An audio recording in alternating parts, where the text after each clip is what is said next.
नमस्कार, मैं doctor Vijay Kumar Jadhav, Chhatrapati Sambhaji Nagar, director आरंभ institute for medical admission and career counselling centre. आप सभी पेरेंट्स का और स्टूडेंट्स का जो नीट 2025 के लिए एस्पिरेंट्स हैं। आज हम बहुत खास व्यक्ति से मिलने वाले हैं जिनका मैं बहुत दिनों से इंतजार कर रहा था। क्यों ज्यादा दिनों से इंतजार कर रहा था? क्योंकि वो काफी व्यस्त होते हैं, काफी उनके पीछे काम है। आप लोग बहुत साल मेहनत करते हो और 3 घंटे 2 बजे से लेकर 5 बजे तक 4 मई 2025 को बैठने वाले हो पेपर लिखने के लिए। लेकिन इन 3 घंटों की तैयारी काफी मेहनत के साथ आप 2 से 3 साल करते हो, जिसमें आपके टीचर्स का बहुत बड़ा रोल है। आज ऐसे एक डायनेमिक, यंग और वाइब्रेंट टीचर से हम बात करने वाले ये सीरीज में। तो आप बिल्कुल सोच लोगे ये कौन है, कैसे। तो ये छत्रपति संभाजी नगर और पूरे मराठवाड़ा रीजन में इनका बायोलॉजी क्लासेस में बहुत बड़ा नाम है। बिल्कुल आप पीछे देख रहे हो। आज हमारे साथ है यंग, डायनेमिक और वाइब्रेंट डॉक्टर केशव काळे सर, जिनका केबीसी नाम का जो काळे बायोलॉजी क्लासेस ऐसा छत्रपति संभाजी नगर में है। तो आज हम उनसे कुछ बातें करेंगे। ये इंफॉर्मेशन आपके लिए बहुत अच्छी रहेगी, बहुत इंपॉर्टेंट रहेगी आपका सपना पूरा करने के लिए डॉक्टर बनने का। तो चलिए सर, आप थोड़ा समय देने के लिए आपको बहुत बहुत धन्यवाद। तो सबसे पहले सर हमें ये बताइए कि आपका बैकग्राउंड कहाँ है, आप कहाँ से बिलोंग करते हो, आपने एमबीबीएस कहाँ किया, और इनिशियल आपका बैकग्राउंड हमें पता चलना चाहिए। So I had started my journey from my village, Shivna. शुभना। Ajanta के उसके पास एक गांव है, बहुत Sillod historic taluka. And 10th तक का मेरा स्कूलिंग वहीं पे हुआ है। After that I came to this city, जहाँ पे गवर्नमेंट मेडिकल कॉलेज जिसे लोग घाटी के नाम से जानते हैं, वहाँ पर मैंने एमबीबीएस कंप्लीट किया। और आपके माता पिता फार्मिंग बैकग्राउंड से आते हैं सर, क्या? Exclusively farming background. यानी आप इतने मतलब एक रूरल एरिया से आकर आज आपने इतना डेवलपमेंट किया। Very good.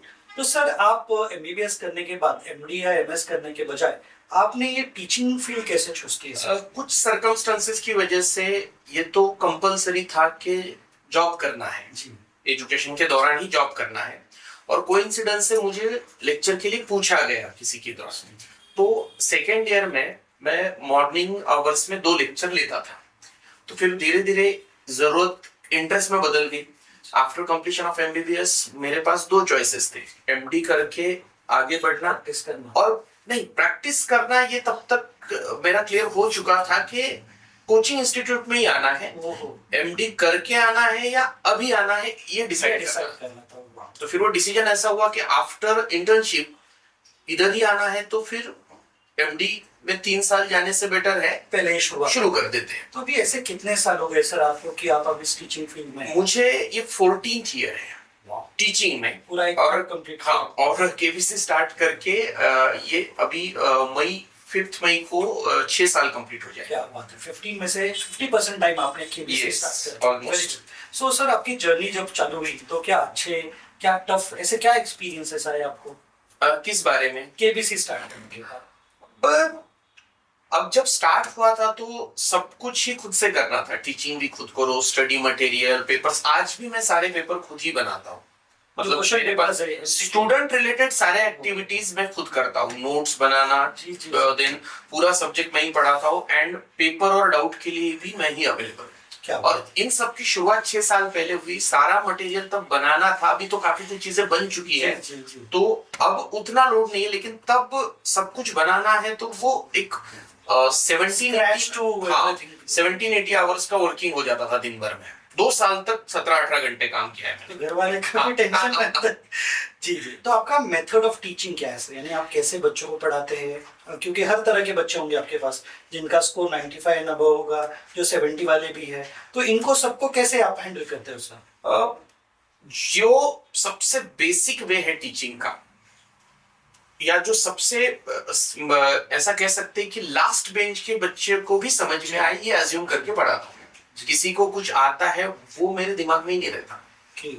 तो मोस्ट सिंपलेस्ट तरीके से जो चीज समझाई जा सकती है उतने सिंपलेस्ट वे से समझाना है, बार बार बच्चों को रिवाइज करवाना है, हर चीज पर जितने ज्यादा से ज्यादा एमसीक्यू सॉल्व किए जा सके वो करवाना है। यानी आप टेस्ट सीरीज भी लेते हो? बहुत ज्यादा।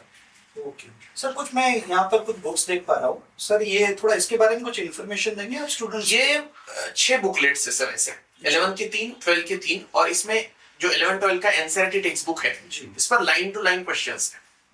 तो ये और प्रीवियस ईयर भी है। अच्छा, ये बड़ी वाली बुक क्या है फिर से? ये है हैंड रिटन नोट्स। अभी पहले क्या होता था कि टीचर बोर्ड पे कॉन्सेप्ट एक्सप्लेन करेगा और बच्चे उसके रनिंग नोट्स लेते थे। जी जी। इसमें क्या है, टाइम भी जाता है एंड सेकंड थिंग बच्चे नोट्स बनाते हैं नहीं बनाते, उसकी काफी क्वालिटी इधर सब चला कुछ। जाता है। तो इसमें मैंने खुद हैंड रिटन नोट्स बनाए हुए लिखकर। ये पूरी किताब जो है वो मेरे हाथ से लिखी गई हैंड रिटन नोट्स है, जो अपन बोर्ड पे पढ़ाते हैं जी। उसके नोट्स इसमें है। तो बच्चों को कुछ तो लिखना नहीं अगर बायोलॉजी का कोई स्टूडेंट आपके पास आता है तो ये अगर 6 वॉल्यूम और ये आपका हैंड रिटन हाँ। नोट्स करता है तो इसको कुछ करने की जरूरत कुछ करने की जरूरत। क्या बात है। और ऐसा हेल्प करके आपने पिछले 4 से 5 साल में रिजल्ट कैसा रहा सर आपका? रिजल्ट आप देख सकते हो सर, हर बार हमारा दूसरा या तीसरा बच्चा 360 में से 300 के ऊपर है। बायोलॉजी रिजल्ट के परसेंटेज हर जगह दिए हुए हैं। जी जी। तो मैक्सिमम स्टूडेंट्स जो यहाँ पर एनरोल करते हैं वो बायो में काफी अच्छा परफॉर्म करते हैं। 360 में से 360 क्या चाहिए बच्चे को? 300 प्लस। Super super. सर अब ये तो मटेरियल तो बड़ा यूजफुल है क्योंकि बच्चों को काफी बुक्स अवेलेबल है, लेकिन वही टीचर अगर दे तो ऑलवेज बेटर होता है। आप बच्चों को मेंटली और साइकोलॉजिकली कैसे तैयार करते हो सर? टेस्ट के थ्रू जितने ज्यादा एग्जाम, मेरा मानना है कि आप जितने ज्यादा क्वेश्चंस को एक्सपोज हो सकते हो उतने एक्सपोज करो उनको, बच्चों को। जी जी। और इसलिए मैं हफ्ते में 2 बार टेस्ट लेता हूँ। उसके बाद हम लोग पीसीबी के भी टेस्ट लेते हैं। उसके बाद हम लोग टेस्ट सीरीज में कंटिन्यूअसली 2 महीनों तक पेपर लेते हैं। तो अच्छा, इसका अगर कुछ डाउट होगा क्वेश्चन पेपर का या एमसीक्यू सेट का, उसका भी आप कुछ टाइम देते हो बच्चों को एक्स्ट्रा? हर लेक्चर के बाद मैं बाहर बैठा हूँ। मैं ऑफिस में कम, लेक्चर हॉल के बाहर जाता हूँ। लेक्चर के बाद बाहर बैठा हूँ, जाते टाइम वहीं पे डाउट्स क्लियर कर लूँ। उसके बाद ऑफिस में बैठा हूँ। तो और इसी एक्सेसिबिलिटी यहाँ पर आप देख सकते हो कि केबिन को पर्दा नहीं है, बिल्कुल, नीचे से देखा जा सकता है। इनफैक्ट ये बनाते टाइम आर्किटेक्ट का सजेशन था कि इसको पर्दा लगाया जाए, क्योंकि आप ऐसा केबिन नहीं देखते। नहीं, बिल्कुल ही नहीं। तो यहीं से ऐसे कि सर है या नहीं? मैं रहता ही। क्या बात है, क्या बात।